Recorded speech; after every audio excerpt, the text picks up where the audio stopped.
Or, cette colonne qu'il a vue, on a pu déterminer avec un géomètre expert privé d'abord, mais à la reconstitution, avec le géomètre expert commis par les juges d'instruction dans l'enquête en cours, qui ont tous les deux conclu au même résultat, on a pu déterminer l'angle de même pas 2 degrés d'angle dans lequel il avait vu monter cette extraordinaire massue.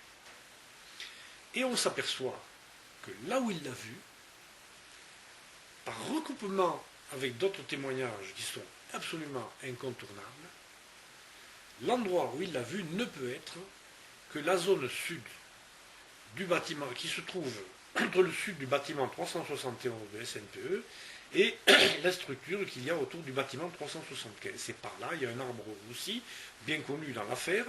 C'est dans cette zone-là qu'il a vu ce qu'il a vu. Donc ça ne peut pas être ailleurs. Donc ça, c'est avant que le hangar 221 Ah oui, il le voit, c'est quand il explose.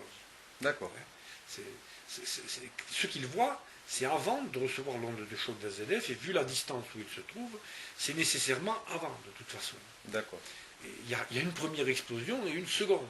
D'accord. Et il voit, quand il commence à voir sa colonne rousse, qui s'élève le long de cette structure, quand il commence à la voir, elle est déjà plus de 320 mètres au-dessus du sol. Ce résultat, cet événement grave qui s'est passé là-dedans, on a des tas d'indices qu'il s'est passé, non seulement par des témoignages, mais même par des photographies que j'ai montrées en leur temps, où on voit qu'une heure après, il s'élève des fumées quand même suspectes de cette zone-là, encore.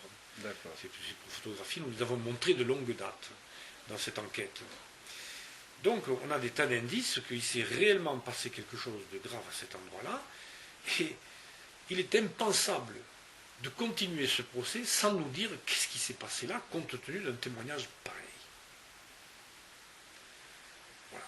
Alors, je vous montre le plan qui est ici. Le témoin se trouve ici. Ici, vous voyez l'usine AZF avec la rocade, le carrefour de l'Anglade. Attendez, je redescends. Donc, remontrer l'usine AZF. Ici, c'est tout ça.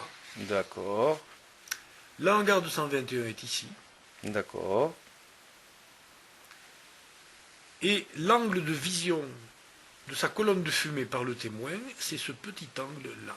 C'est le plus petit d'entre eux. Vous voyez, c'est celui-là. Alors, par divers recoupements et indices matériels, on sait que c'est dans la zone que j'ai colorée de noir que s'est produit cet événement qui a abouti à ce panache extraordinaire. Ce panache s'est élevé à plus de 700 mètres de haut et a été très peu vu. Mais il a quand même été vu par plusieurs personnes.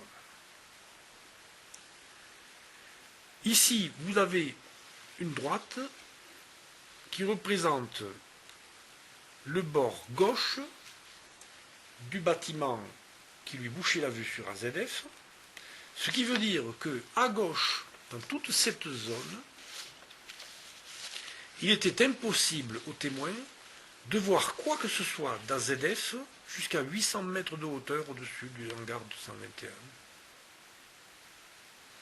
Il n'a rien pu voir de là. Et il voit quelque chose. Et ça n'a pu se passer qu'ici. Vous voyez que cette zone où il ne pouvait rien voir d'AZF couvre à peu près plus de 80% de l'usine. Étant entendu que nous savons que toute cette partie de l'usine n'a été que très peu abîmée par la catastrophe. Je remonte. Toute cette partie de l'usine où il aurait pu éventuellement voir un petit quelque chose émerger, il ne s'y est tellement passé peu de choses qu'elle aurait pu redémarrer un mois après la catastrophe. D'accord. Alors ce témoignage extraordinaire a nécessité de ma part 5 voyages à Toulouse, des heures de mise au point et de discussion avec le témoin, la venue sur le site de 2 géomètres experts, et ce plan a été entériné par une reconstitution faite par le juge d'instruction Périquet. Il a été entériné par le géomètre expert Sompera commis dans cette enquête. Donc, je ne vois pas comment on peut nier que ce témoin a vu ce qu'il a vu dans cette zone-là. Il faut tout simplement être de mauvaise foi et avoir la volonté farouche de ne pas l'avouer.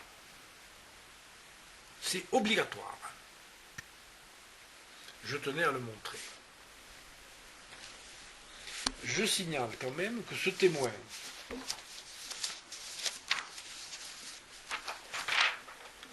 a été mis en présence de cette photo, qui est la photo prise par le journaliste Thierry Bordas de la Dépêche du Midi, et qui montre le développement du nuage de fumée produit par AZF, dans les 40 à 50 premières secondes suivant l'explosion du hangar.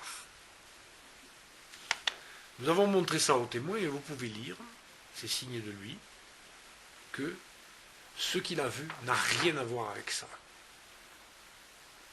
Donc, nous n'en avions pas besoin, mais quand même, pour la forme, pour la bonne forme, nous avons fait bien confirmer aux témoins que ce qu'il a vu, vous le voyez, vous pouvez le lire, n'a rien à voir avec ça. Comment peut-on oser faire un procès sans avoir étudié et dit qu'est-ce qu'a vu ce témoin, sachant que ça se passe avant l'explosion d'AZF. Tant qu'on ne l'aura pas dit, ce procès n'aura tout simplement aucun sens.